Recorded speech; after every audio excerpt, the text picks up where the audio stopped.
네, 안녕하세요. 좋은 채널에 초대해 주셔서 감사합니다. 엄마표 영어와 올바른 영어 교육을 알려드리고 있는 영어 강사 크리스입니다. 대치동 강사에서 이제 셀프 브랜딩을 하시게 된 계기는 어떻게 되는 건지? 일단 저의 교육 철학이 딱 두 가지가 있었어요. 첫 번째는 아이들은 마음껏 놀아야 된다. 두 번째는 책을 많이 읽어야 된다. 그래서 어린 시절 저희 아이들은 제가 영어 강사인데도 영어를 너무 싫어하기도 했고 영어를 못했어요. 그래서 8살 때까지 막 놀았는데 초등학교 갔더니 친구들이 영어를 잘하는 거예요. 엄마 나도 영어 배우고 싶어 어느 날 그러더라고요. 그래서 아 그래 그럼 우리 영어학원에 가보자 했는데 아무것도 모르니까 학원에서 거절을 당하는 거예요. 아 그럼 내가 한번 가르쳐볼까? 해서 엄마표 영어 책들을 막 뒤져보기 시작했어요. 제가 기존에 이제 대학원 다니다가 강사 시절 바빠서 그만뒀는데 다시 대학원에 가게 되었어요. 그래서 대학원에서 그런 관련 논문들만 계속 읽었습니다. 방법들을 하나씩 찾아내고 저희 두 아이에게 다 시도를 해봤어요. 근데 최적화된 방법이 어느 날 보이기 시작했고 그게 이제 엄마표 영어의 시작이 되었습니다. 엄마표 영어를 이제 자녀 때문에 시작하게 됐고 그게 조금 더 유명해지면서 이제 셀프 브랜딩으로 넘어가시게 된 거죠. 네네. 이제 엄마표 영어라는 키워드를 가지고 계시잖아요.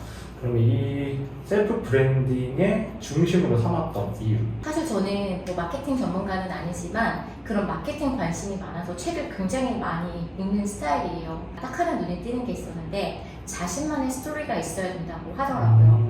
그러니까 자신만의 스토리가 없이는 다른 사람을 약간 감동시키기는 힘든 거예요. 어떤 스토리가 있었냐면은 그냥 제가 논문 읽고 그냥 이렇게 하세요가 아니라 그것들을 적용하면서 우리 아이가 어떻게 변해왔는지에 대한 스토리, 그 다음에 블로그에 기록하면서 아이들이 어떻게 변해왔는지에 대한 스토리가 있었기 때문에 이거 브랜딩하기가 너무 좋은 거예요. 왜냐면 누가 봐도 납득할 수 있잖아요.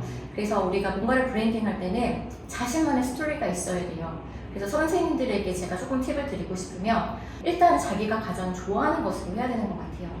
저 같은 경우는 제가 가장 좋아하는 게 영어를 가르치는 거 학생들이었거든요. 그러다 보니까 그 학생들에게 도움을 줄 수 있는 엄마들 교육을 하게 됐고 그러니까 내가 가장 재밌었기 때문에 시작할 수 있었고 스토리는 솔직히 만들어가면 된다고 생각을 해요. 그럼 이제 선생님이 생각하시기에 셀프 브랜딩 하실 때 가장 중요하게 생각하셨던 부분은 어떤 건지? 첫 번째는 전문성은 있어야 된다고 생각을 합니다. 저처럼 영어 전공을 했을 수도 있지만 영어 전공을 안 했다 하더라도 예를 들면 요즘에는 6개월 테스트를 단기 과정도 되게 많이 있고 하잖아요. 오늘프라인으로 있기 때문에 그 과정이라도 하셔서 어느 정도의 내가 그래도 전문가다라는 것을 보여줘야 되고요. 두 번째가 가장 중요한 것 같아요. 뭐냐면 차별성이라고 생각해요. 옛날에는 인풋 이론이었어요. 많이 들으면 된다. 근데 저는 많이 들어도 이해도 못하는 거 아프리카 계속 듣는다고 해서 아프리카 말 안 나온다 절대. 인지하고 듣고 아웃풋이 더 중요하다. 어렸을 때부터 해야지 좋은 발음을 가질 수 있고 영어를 잘할 수 있다. 근데 저는 아니다. 영어를 정말 잘하려면 모국어가 중요하다. 제가 아이들을 가르치다 보면은 말이 안 통해서 막 한국어를 가르치고 있는 경우도 되게 많거든요. 제가 이제 강의를 하다가 이민자가 나왔어요. 이민자. 근데 어떤 친구가 우리 할머니 이름이라고 막 그러는 거예요. 이민자는 우리 할머니 이름이다. 그래서 저는 그냥 얘가 장난하는 줄 알았어요. 근데 진짜 이민자라는 뜻을 모르고 있었던 거예요. 그래서 바로 연락을 드려서 이 친구는 지금 영어할 때가 아니다. 책을 읽을 수 있도록 내 부모님에게 지도를 해줬고 그러니까 인풋이 중요한 게 아니라 나는 아웃풋이 더 중요하다. 그래서 제가 모국어 아웃풋 자기주도의 그 핵심어를 이렇게 딱 해서 모아자라고 했거든요. 가끔 모의자라고 하시는 분이 있는데 모아자. 모국어가 가장 중요하고 아웃풋 자기주도. 늦게 하는 것은 괜찮아. 모국어가 받쳐져 있다면은 충분히 1, 2년 내에 역전할 수 있다가 이제 저의 교육 방향이고 기존에와는 다른 차별성이 반드시 있어야 된다고 생각합니다. 그럼 이제 그런 것들을 차별성 이제 일찍 하는 것보다는 조금 늦게 하고 이제 그런 인풋보다는 아웃풋을 강조하면서 이제 선생님의 어떤 차별성, 그 브랜드의 차별성을 조금 만들어 가신 거네요. 네, 맞습니다. 이제 엄마표 영어에서 모아자라는 것도 설명해 주셨는데 이제 크리에이시라는 게 또 있다고 하시는데 그게 어떤 건지? 저는 사실 학원을 하려고 준비를 해서 관련된 것들을 이제 다 짜고 했는데 제가 엄마표 영어를 하다 보니까 지방부잖아요. 다 지방에 계시는데 저도 하고 싶어요. 저 크리스는 옆집 이사 갈래요. 어떤 분들은 우리 아이도 받고 싶은데 못 받는구나라는 생각을 해서 되게 충격을 받았어요.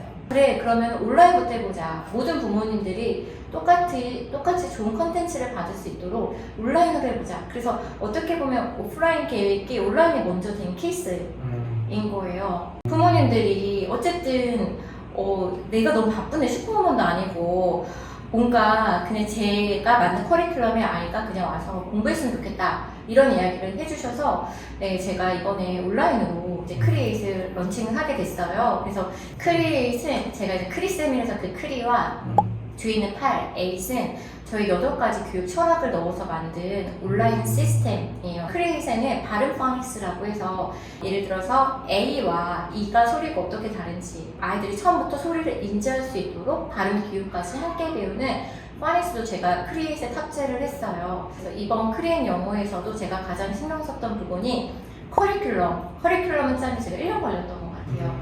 제가 대형 어학원 출신이기 때문에 대형 어학원에서 어떤 교재를 사용하고 있는지 너무 잘 알고 있어요. 그래서 저희 아이들에게 가장 핫한 좋은 교재, 제가 이제 아이 단계별로 원서책을 뽑아서 그냥 부모님들은 고민 없이 그냥 아이가 8단계만 하면 해리포터까지 읽을 수 있도록 제가 아이 구성했죠. 뭐 선생님들 중에서 아마 그런 커리큘럼 짤 때 고민하시는 선생님들이 있으실 텐데 저는 그 커리큘럼 안에 너무 같은 레벨의 책을 넣는 게 아니라요. 약간 쉬운 책, 그 다음에 살짝 어려운 책을 같이 넣어요. 그래서 얘가 그 다음 단계 가더라도 약간 이게 갑자기 어렵다는 느낌이 아니라 나 이미 어려움을 좀 겪었어. 그러니까 다음 단계가 더 괜찮아. 이런 느낌을 계속 주면 아이들이 이렇게 그래도 평평하게 갈 수 있더라고요. 그 다음에 좋은 시스템 회사랑 이제 협약하는데 1년. 네, 가장 좋은 회사를 고르고 그게 저랑 맞는지, 제 걸 구현해낼 수 있는지. 이전에 경험하셨던 대치동 강사로서의 어떤 그런 경험도 이제 녹아들고 이제 엄마표 영어로서 녹아들면서 이제 확장이 점점 돼 가는 거겠네요. 네, 그래서 저도 사실 그 경험이 있었기 때문에 이런 커리큘럼도 나올 수 있는 거고 선생님들이 또 어떤 고충을 갖고 있는지 알거든요. 그래서 학원에 계신 선생님들은 또 개인 공부방 운영하시는 선생님들도 요즘에는 무기가 있어야 돼요. 왜냐면 너무 많이 이제 있고 아이들은 없고 그래서 선생님들에게 정말 좋은 무기를 만들어줄 수 있는 컨텐츠 개발이 최근에 제가 가장 많이 힘을 쏟고 있는 부분입니다. 네.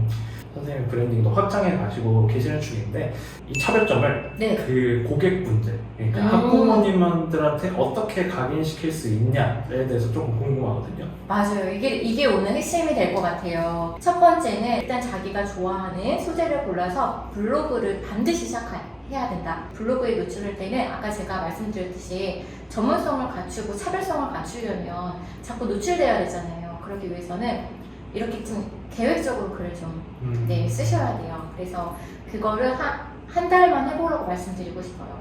예를 들어서 저는 엄마표 영어가 키워드였다면은 제목에도 엄마표 영어가 가장 먼저 나와야 되고 지문 중에 5번은 엄마표 영어가 반복이 되어야 돼요. 웬만하면 붙여서 엄마표 영어 이렇게 아주 자연스럽게 그렇게 돼야 상위 노출이 가능하고요. 그 다음에 알고 계시겠지만 두 번째는 글자 수가 굉장히 중요합니다. 그래서 3,000자 이상. 블로그를 열심히 한 시절에 이제 이렇게 해서 인플루언서까지 됐거든요. 근데 제가 다른 분들과 비교하면 제 블로그 내용의 퀄리티가 좋진 않았어요. 근데 뭐가 달랐을까라고 생각했더니 그냥 하나의 내용, 교재 분석에 대해서 적어놓으니까 그분들도 이분 뭔가 이쪽 전문가인가 이런 생각을 갖게 한 것 같아요. 제가 처음으로 노출된 교재가 저는 아직도 생각이 납니다. 그게 뭐냐면 능률 어원편이라고 되게 유명한 복화 교재였어요. 이 복화 교재를 강성태 님이 쓰신 복화 교재랑 제가 감히 두 개를 비교해서 올린 거예요. 처음 글이 그렇더라고요. 나는 왜 그때 그랬을까라고 했는데 그만큼 그냥 저는 교재 비교의 자신이 있었던 것 같아요. 두 번째가 책 출간인데 저는 책 출간을 좀 쉽게 했어요. 왜냐면은 블로그에 이미 스토리가 다 적혀 있는 거예요. 작가 친구가 있었는데 주변에 엄마표 영어 잘하는 사람 추천 좀 해달라고 했더니 크리쌤이요 이렇게 된 거예요. 그래서 그분이 제 걸 이렇게 쭉 가보니까 스토리가 다 있잖아요. 네, 전화번호를 받아서 되게 쉽게 된 케이스예요. 그래서 제가 또 책을 내니까 주변에서 책 어떻게 출간하냐고 많이 물어보셔서 제가 지금 팁을 좀 드리고 싶어요. 첫 번째는 이렇게 제가 아까 블로그를 막 쓰라고 했던 이유가 그런 스토리가 있으면 너무 쉬워져요. 네, 그리고 나중에는 그걸 모아서 책으로 낼 수도 있거든요. 그 두 번째는 요즘에는 솔직히 유튜브 채널 없으면 책을 거의 안 내준다고 보면 되는 것 같아요. 그래서 유튜브 채널이 없는 경우에는 저 같은 경우는 자비 출판도 이렇게 요즘은 괜찮은 것 같아요. 어쨌든 선생님이 뭔가 전문성을 보여주려면은 책이 있어야 되고, 이게 투고를 하실 때 무조건 다 뿌리시기보다는 출판사가 막 엄청 많아요. 200군데 막 넘긴 한데, 그래도 본인이 가장 하고 싶은 10군데부터 추려서 먼저 지원해보고, 이렇게 그게 안 될 시에는 자비 출판을 생각해 보는 것도 저는 긴 관점에서는 굉장히 도움이 된다고 생각을 합니다.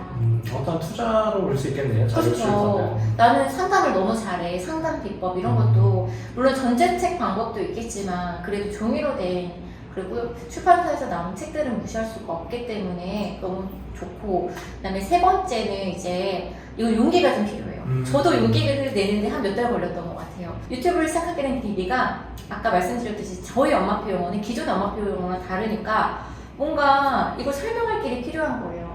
그리고 꿀팁을 주고 싶은데 책에 다 설명이 안 되니까 보여주고 싶은 거예요. 그러다 보니까 어쩔 수 없이 제 얼굴을 노출한 케이스, 용기를 낸 케이스가 되는데, 저는 선생님들이 이런 용기는 어차피 셀프 브랜딩을 할 거라면은 빨리 내셨으면 좋겠어요. 선생님들이 가진 좋은 역량이 있다면 아까 블로그 쓰시고 유튜브가 만약에 1000명 이상만 돼도 책 출간은 반대로 또 쉬워질 수 있거든요. 그래서 이 2번하고 3번은 지금 같이 도전하시면 네, 굉장히 좋을 것 같습니다. 네, 저희는 2부로 돌아오겠습니다. 네, 2부. 2부.